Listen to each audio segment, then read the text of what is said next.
नमस्कार दोस्तों, advance class online platform पे मैं ब्रजेश कुमार करंट अफेयर्स के साथ आपका स्वागत करता हूं। तैयार रहिए करंट अफेयर्स की बेहतरीन जानकारी, बेहतरीन क्वेश्चंस के साथ। जॉन मैककेफी कौन थे? जॉन मैककेफी, दोस्तों मैककेफी का आपने नाम सुना होगा। एक एंटीवायरस भी है मैककेफी। मैककेफी एंटीवायरस काफी फेमस एंटीवायरस भी है। और मैककेफी कौन थे? ये खिलाड़ी, लेखक, राजनीतिक, ये थे आपके इसमें से कोई नहीं। ध्यान रखना, ये इसमें से कोई नहीं थे। ये थे आपके मैककेफी। हाल ही में इनका निधन हो चुका है जेल के अंदर। ये जेल में थे क्योंकि नॉर्मली इन्होंने टैक्स पे नहीं करा था, टैक्स पे नहीं करा, लेकिन फिर भी कंपनी में बिटकॉइन के जरिए, क्रिप्टो करेंसी के जरिए काफी सारा लेन देन हुआ था और इन्होंने टैक्स पे नहीं करा, उसके वजह से ये जेल में थे। और ये जो इसके संस्थापक थे जॉन डेविड मैककेफी। ध्यान रखना, जॉन डेविड मैककेफी, मैककेफी एंटीवायरस सॉफ्टवेयर के संस्थापक, मैककेफी एंटीवायरस सॉफ्टवेयर के ये संस्थापक थे और ये ब्रिटिश अमेरिकी थे। ध्यान रखना, ये आपके ब्रिटिश अमेरिकी थे और ये कौन सी कंपनी? इनकी एक सॉफ्टवेयर कंपनी है। ये इनकी एक सॉफ्टवेयर कंपनी है। ध्यान रखना, जॉन डेविड मैककेफी। ध्यान रखना, इनका हाल ही में निधन हो चुका है। नेक्स्ट देखिए दोस्तों, दोबारा से रेटिंग का क्वेश्चन आ गया। S&P, Standard and poors. ध्यान रखना दोस्तों, स्टैंडर्ड एंड पुअर्स, मैंने बताया था आपको रेटिंग एजेंसी है ये क्या है? आपकी rating agency. Standard and Poor's द्वारा भारत की विकास दर का कितना अनुमान लगाया गया है? ये दोस्तों हर बार बदलता रहता है। 11%, 9%, 10.1% और 12%। ध्यान रखना, ये लगाया गया है 9% 2021 के लिए।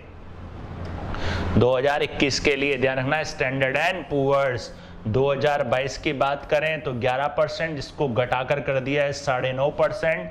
और 2023 की बात करें उसका बताया गया 7.8%। ध्यान रखना दोस्तों, ये केवल अनुमान है। ध्यान रखना, अनुमान, फिक्स नहीं है। तो ये की भी क्या है? एक आपकी रेटिंग एजेंसी है। रेटिंग एजेंसी क्या तैयार करती है दोस्तों? किसी भी देश की विकास दर का अनुमान लगाती है और जितना वो अनुमान लगाएगी उसी के आधार पर उसको निवेश प्राप्त होगा, उसी के आधार पर उसका डेवलपमेंट होगा। राइट दोस्तों, S&P, Standard and Poor's global rating. Next देखिए, किस बैंक द्वारा हाल ही में आरोग्य हेल्थ केयर बिजनेस लोन शुरू किया गया है? देखिए दोस्तों, अब जैसे कि BOB हो गया आपका बैंक ऑफ बड़ौदा,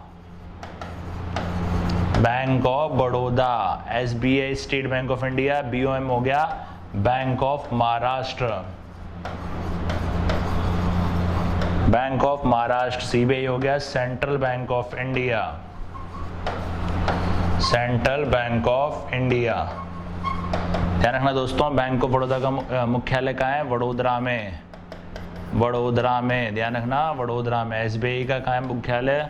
मुंबई में। बैंक ऑफ महाराष्ट्र का कहाँ है दोस्तों? पुणे में। और CBI का कहाँ है दोस्तों? दिल्ली, मुंबई में। ध्यान रखना दोस्तों, जिस बैंक के आगे बैंक ऑफ इंडिया मिल जाए तो उसका मुख्यालय आपको कहाँ मिलेगा? मुंबई में। तो किस बैंक द्वारा आरोग्य, कौन सा बैंक है दोस्तों? State bank of India. ध्यान रखना दोस्तों, स्टेट बैंक ऑफ इंडिया। इसकी स्थापना 1955, मुख्यालय मुंबई में। और इसके जो चेयरमैन और अध्यक्ष हैं वो हैं दिनेश कुमार खारा। याद रखिएगा दोस्तों। और SBI का पुराना नाम काफी बार पूछा भी गया है। पुराना नाम, इसका जो पुराना नाम है दोस्तों वो था imperial bank of India. Imperial bank of India. अब इंपीरियल बैंक ऑफ इंडिया जो था दोस्तों 3 बैंकों से मिलकर बना था। कौन कौन सी थी? बैंक ऑफ बंगाल,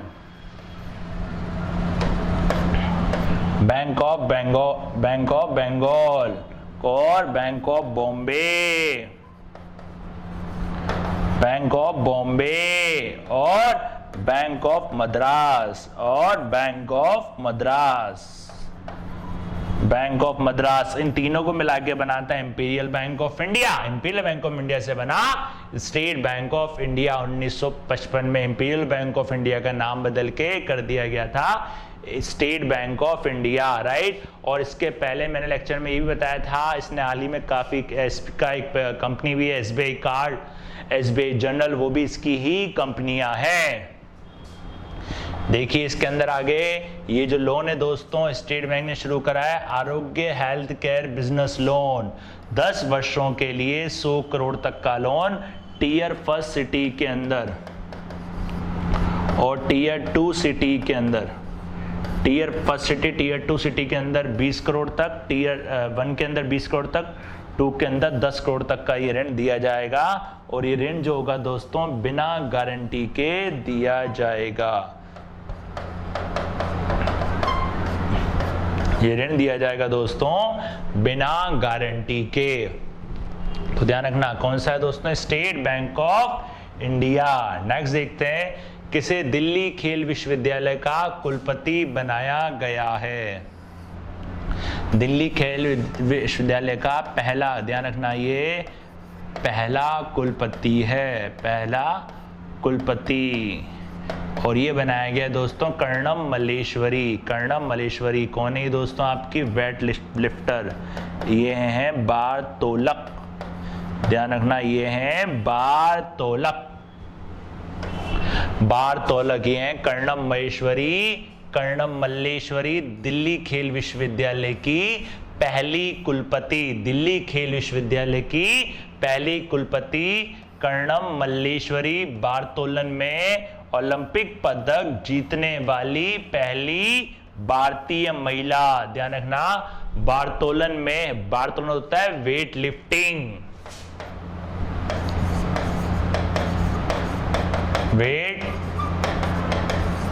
लिफ्टिंग, ध्यान रखना बारतोलन में जीतने वाली पहली महिला, वेट लिफ्टिंग ओलंपिक पदक जीतने वाली भारतीय महिला, ध्यान रखना। और इनको राजीव गांधी खेल रत्न, अर्जुन पुरस्कार, पद्मश्री पुरस्कार से भी सम्मानित किया गया है। और ये जो दोनों पुरस्कार दिए जाते हैं ना दोस्तों, बताया था हमने इसके बारे में, ये दिए जाते हैं 29 अगस्त को। क्या होता है इस दिन, खेल दिवस, खेल दिवस के दिन ये दिए जाते हैं। पद्मश्री भी मैंने आपको बताया था सर्वोच्च नागरिक सम्मानों में आता है, ये 4थे नंबर का सर्वोच्च नागरिक सम्मान। तो ध्यान रखना कौन है ये दोस्तों, कर्णम मल्लेश्वरी। कर्णम मल्लेश्वरी ये आपकी बारतोलन खिलाड़ी हैं जिसने बारतोलन में भारत के लिए पहला ओलंपिक पदक जीता था। बारतोलन कौन सा आता है दोस्तों, वेट लिफ्टर, वेट लिफ्टर को कहा जाता है बारतोलन। और राजीव गांधी खेल रत्न पुरस्कार, अर्जुन पुरस्कार और पद्मश्री से भी इनको सम्मानित किया जा चुका है। नेक्स्ट देखिए, कौन सा देश 9 एशियाई मंत्री स्तरीय ऊर्जा गोलमेज सम्मेलन की मेजबानी करेगा। ये करेगा दोस्तों कौन, भारत, ध्यान रखना ये करेगा भारत। और 2018 में ये हुआ था आबू धाबी में, आबू धाबी में, ध्यान रखना दोस्तों आबू धाबी में। ये ध्यान रखना एमरा, ध्यान रखना एशियन मिनिस्टर एनर्जी रिफॉर्म, ध्यान रखना Asian minister energy reform summit, इसको ऐसे ही बोल सकते हो आप, एशियन मिनिस्टर एनर्जी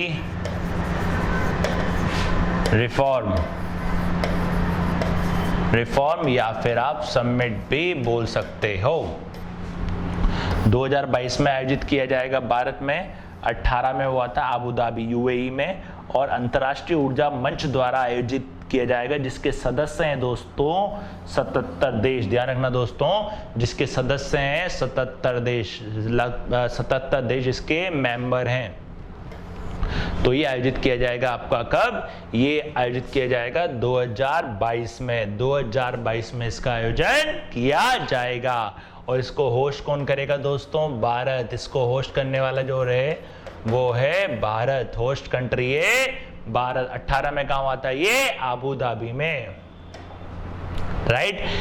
कैली मैककेन का संबंध किससे है, वो एक खिलाड़ी हैं। क्या है ये? खिलाड़ी, अंतर्राष्ट्रीय स्विमर। ये है आपकी अंतर्राष्ट्रीय तैराक। ये है अंतर्राष्ट्रीय तैराक, ध्यान रखना। ऑस्ट्रेलिया की रहने वाली है, अंतर्राष्ट्रीय तैराक, इंटरनेशनल स्विमर। ये है आपकी दोस्तों इंटरनेशनल स्विमर। और बैक स्ट्रोक विश्व रिकॉर्ड तोड़ा है इन्होंने 100 मीटर 57.45 सेकंड में। और एमिली सिबोना ये है आपकी 58.59 में दूसरे स्थान पर, 58.59 में दूसरे स्थान पर। तो ध्यान रखना, कैली मैकिकॉन ने जीता है अंतर्राष्ट्रीय तैराक, मतलब तैराक ऑस्ट्रेलियाई खिलाड़ी हैं। और बैक स्ट्रोक में इन्होंने विश्व रिकॉर्ड तोड़ा है 100 मीटर 57.45 सेकंड में, 100 मीटर 57.45 सेकंड में। और एमिला सिबोम जो 58.59 के साथ दूसरे स्थान पर इसमें रही हैं। किस कंपनी ने कार्ड लॉन्च करने के लिए SBI कार्ड के साथ साझेदारी की है? देखो दोस्तों, एक फ्लिपकार्ट ने भी आता है, फ्लिपकार्ट एक्सिस कार्ड भी आता है, ध्यान रखना। इसने एक्सिस के साथ करा है। फैब इंडिया इसने SBI के साथ करा है, रिटेल कंपनी है ये, रिटेल है, ध्यान रखना। और मिंत्रा उसके अंदर ही, फ्लिपकार्ट के अंदर ही है, ये भी है, इसका कोई कार्ड नहीं है। वैसे तो फ्लिपकार्ट का भी इसके अंदर शेयर है। तो ये जो कंपनी है वो है फैब इंडिया, ध्यान रखना दोस्तों। फैब इंडिया ये आपकी रिटेल कंपनी है। कौन सी है दोस्तों? ये है आपकी रिटेल कंपनी। तो इसने इसके साथ कार्ड लॉन्च करने, ये जो कार्ड होगा वो होगा SBI Fabindia card, SBI Fabindia card, ध्यान रखना दोस्तों। इसके साथ करार किया है। ये देखिए Fabindia, celebrate India, Fabindia के साथ करार किया है। फैब इंडिया SBI कार्ड के लिए साझेदारी। फैब इंडिया एक रिटेल मंच है, मतलब आप बोल सकते हो एक रिटेल प्लेटफॉर्म है, रिटेलिंग में ये डीलिंग करता है। नेक्स्ट देखिए, भारत ने किस देश के साथ नेवी पैसेक्स सैन्य अभ्यास किया है? देखिए दोस्तों, जो पैसेक्स अभ्यास है काफी सारे देशों के साथ करता है। इसको आप गश्ती अभ्यास बोल सकते हो, या निगरानी अभ्यास का बोल सकते हो, या अनुभव को साझा करने वाला अभ्यास भी इसको बोल सकते हो। तो इसमें हाल ही में जो करा है वो करा है अमेरिका के साथ, ध्यान रखना दोस्तों। ये करा है इसने अमेरिका के साथ। जापान के साथ मैंने आपको बताया था दोस्तों, जिमैक्स, ऑस्ट्रेलिया के साथ ऑसिडैक्स,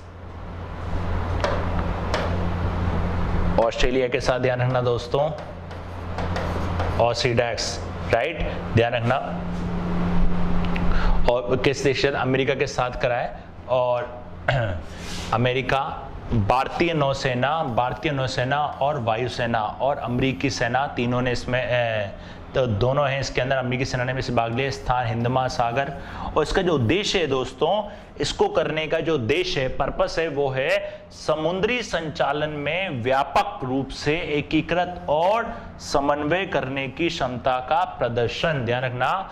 समुद्री संचालन में व्यापक रूप से एकीकृत और समन्वय करने की क्षमता का प्रदर्शन, ध्यान रखना, वो इसके अंदर किया गया है, ध्यान रखना, वो इसके अंदर किया जाएगा। अमेरिका के साथ करिए पासेक्स, वैसे तो काफी सारे देशों के साथ करता है पासेक्स, तो ये एक तरीके का सैन्य अभ्यास है। नेक्स्ट देखिए, अंतरराष्ट्रीय विधवा दिवस कब मनाया जाता है? International widow day.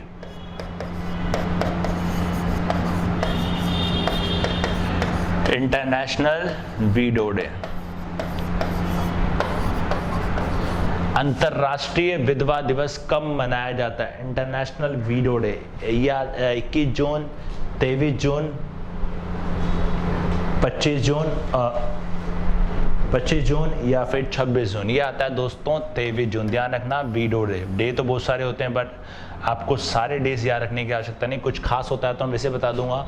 अंतरराष्ट्रीय विधवा दिवस 23 जून को, और 23 जून 2010 को यूएनओ के द्वारा मान्यता प्राप्त दिवस, व्यापक रूप से विधवाओं की आवाज और अनुभवों पर ध्यान आकर्षित करने और उनको प्रेरित करने के लिए मनाया जाता है। कोई खास डे नहीं है, लेकिन फिर भी आप ध्यान रखिएगा 23 जून को आता है, और 23 जून को ही आपको याद हो दोस्तों ओलंपिक डे भी आता है। ओलंपिक डे भी आता है 23 जून को, याद रखिएगा। और एक और डे आता है, वो भी 23 जून को आता है। संयुक्त राष्ट्रीय लोक सेवा दिवस कब मनाया जाता है? संयुक्त राष्ट्र लोक सेवा दिवस कब मनाया जाता है? दोस्तों देखियो, ये भी आपका कब आता है? ये भी 23 जून को आता है। United nation